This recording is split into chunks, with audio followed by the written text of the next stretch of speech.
यह रिश्ता क्या कहलाता है कि आज के एपिसोड में हम देखते हैं कि अरमान बार बार अभिरा की मदद करने की कोशिश करता है, लेकिन अभिरा उसकी मदद लेना नहीं चाहती। जब वह बर्तन धोने जाती है तो अरमान उसे रोककर कहता है कि वह बर्तन धो देगा, लेकिन अभिरा इशारे से मना कर देती है। अरमान उसकी बात नहीं समझ पाता, इसलिए अभिरा चुपचाप वहां से चली जाती है। इसके बाद अरमान बर्तन धो रहा होता है, तभी विद्या वहां आती है और उससे पूछती है कि जब वह घर में था तब उसे कुछ भी बनाना नहीं आता था, फिर इन 7 सालों में खाना बनाना उसने कैसे सीख लिया। अरमान जवाब देता है कि जरूरी नहीं कि किसी के साथ रहकर ही कोई चीज सीखी जाए। वह अकेला था और हर बार बाहर का खाना नहीं खा सकता था, इसलिए खुद ही खाना बनाना सीख लिया। दूसरी ओर अभिरा के मन में उथल पुथल मची होती है। उसे लगता है कि अरमान का बार बार उसके आसपास रहना ठीक नहीं है। वह खुद को संभालने की कोशिश करती है, लेकिन कहीं न कहीं अरमान की उपस्थिति उसे विचलित कर रही होती है। विद्या फिर अभिरा को बताती है कि उसने अरमान का 7 साल तक इंतजार किया, लेकिन अरमान कभी लौटा ही नहीं। विद्या कहती है कि उसे यह भी पता है कि अरमान अब किसी और औरत और एक बच्ची के साथ रहता है, लेकिन अगर वह कुछ नहीं बताना चाहता तो वह भी कुछ नहीं पूछेगी। उधर कृष की बात एक वकील से होती है, जो कहता है कि अरमान अब पदारा हाउस का कुछ नहीं बिगाड़ सकता। यह सुनकर कृष को राहत मिलती है, लेकिन तभी उसे तान्या के कॉल और मैसेज याद आते हैं, जिनमें वह शादी तोड़ने की बात कर रही होती है। इससे कृष परेशान हो जाता है। वहीं अभिरा जब बाल बांधने की कोशिश करती है और उसका क्लिप गिर जाता है तो अरमान उसकी मदद करने आता है। उस एक पल में अभिरा को बीते हुए सारे पल याद आने लगते हैं, लेकिन वह खुद को रोकती है और अरमान से दूर हट जाती है। अरमान पूछता है कि वह उससे बात क्यों नहीं कर रही है, तो अभिरा भावुक होकर कहती है कि अब बात करने के लिए कुछ बचा ही नहीं है।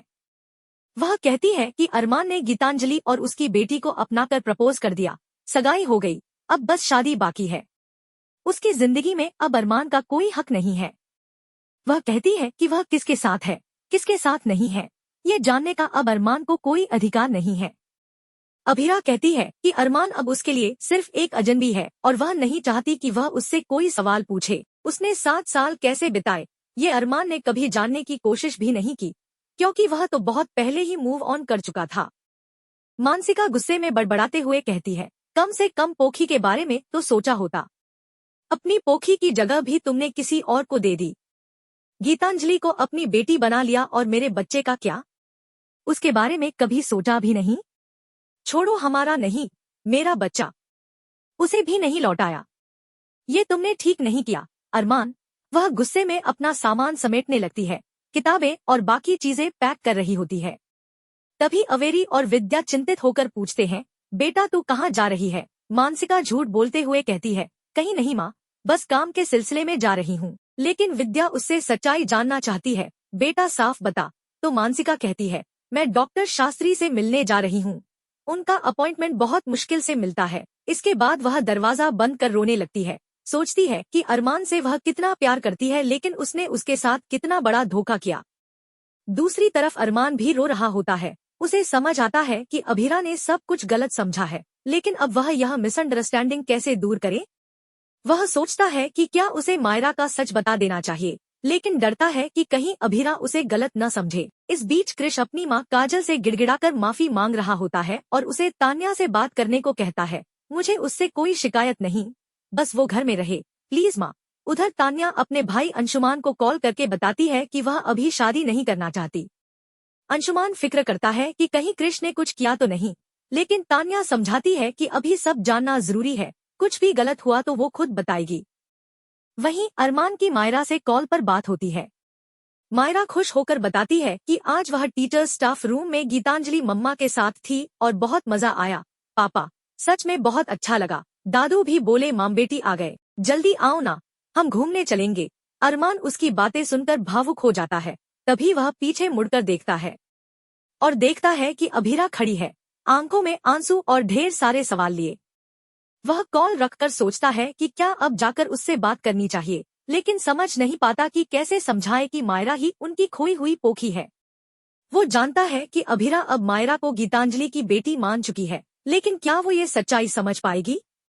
जब काजल को यह एहसास होता है कि तानिया और कृष के रिश्ते को बचाने के लिए उसे कुछ करना ही होगा, तभी दूसरी ओर कृष अपनी मां मनीषा से विनती करता है कि वह तानिया से बात कर ले, मगर मनीषा गुस्से में ठुकरा देती है और कहती है कि वह राधा से कोई बात नहीं करेंगी क्योंकि अब बाबू को मनाना उनकी जिम्मेदारी नहीं है, और वैसे भी तानिया एक अच्छी लड़की है जो कुछ बेहतर डिजर्व करती है। कृष यह सुनकर बिफर पड़ता है और मनीषा को ताना देता है कि वह भी तो उसी के पैसों पर ऐश कर रही है। मनीषा जवाब में तिलमिलाकर कहती है कि वह सिर्फ अपने पति के कहने पर कुछ करती है, कृष पर भरोसा करके नहीं। वहीं काजल यह सब सुनकर सोचती है कि किसी भी तरह तानिया का रिश्ता जुड़ जाना चाहिए। उधर अभीरा घर का सारा काम कर रही होती है, हाथ में गहरी चोट होते हुए भी वह किसी से मदद नहीं लेती। तभी अरमान आता है और पूछता है कि वह उससे बात क्यों नहीं कर रही, मगर अभीरा चुपचाप वहां से चली जाती है। अरमान अंदर ही अंदर तय करता है कि अब उसे क्या करना है। इसके बाद दोनों पानी भरने मोहल्ले के हैंडपंप पर जाते हैं, जहां औरतें कानाफूसी करने लगती हैं और अरमान से सवाल करती है कि वह कौन है। अरमान खुद को कावेरी पोद्दार का पोता बताता है तो महिलाएं उसका मजाक उड़ाती हैं और ताने मारती हैं। यह सुनकर अरमान को गुस्सा आ जाता है और वह सभी औरतों को लताड़ता है कि कैसे उन्हें सिर्फ गॉसिप करने में मजा आता है, लेकिन इंसानियत खत्म हो चुकी है। इस सारी बात से अभिनव भी आहत होता है क्योंकि अभीरा के कैरेक्टर पर सवाल उठाए जाते हैं, यहाँ तक कि अंशुमान और इमरात भी बातों में तंज कसते हैं। वहीं तानिया, जो सब कुछ सोच रही होती है, आखिरकार कृष के घर पहुंचती है। कृष उसे गले लगाना चाहता है लेकिन तानिया उसे रोक देती है और कहती है कि वह पैचअप करने नहीं आई, बल्कि सिर्फ इसलिए आई है क्योंकि आंटी ने बुलाया।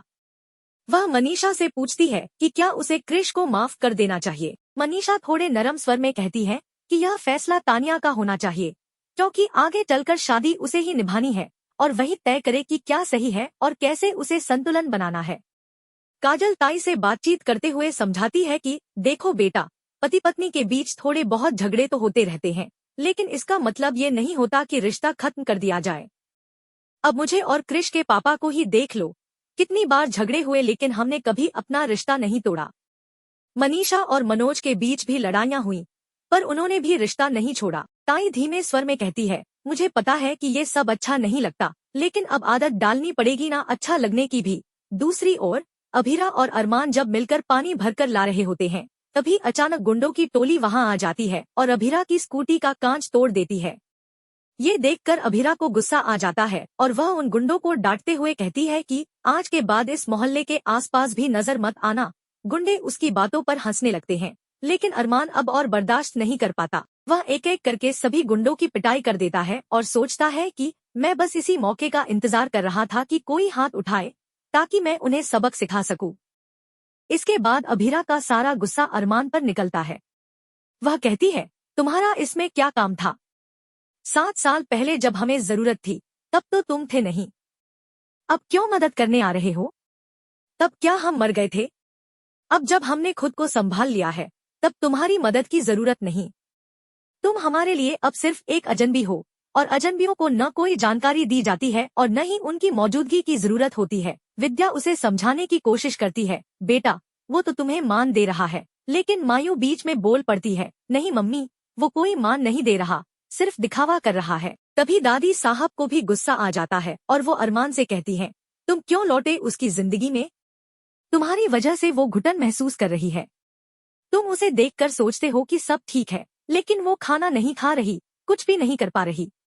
अगर तुम उसकी जिंदगी से बाहर चले जाओगे तो शायद वो सुकून से जी पाए। तुम्हें आगे बढ़ने का हक है, लेकिन उसे क्यों नहीं? एपिसोड के अंत में अरमान फैसला करता है कि अब वो भी घर छोड़कर चला जाएगा, लेकिन तभी अभीरा उसे रोकती है और कहती है, कम से कम माँ की सर्जरी तक रुक जाओ, उसके बाद जो भी करना हो करना। दर्शकों लाइक और सब्सक्राइब करें फॉर मोर अपडेट। धन्यवाद।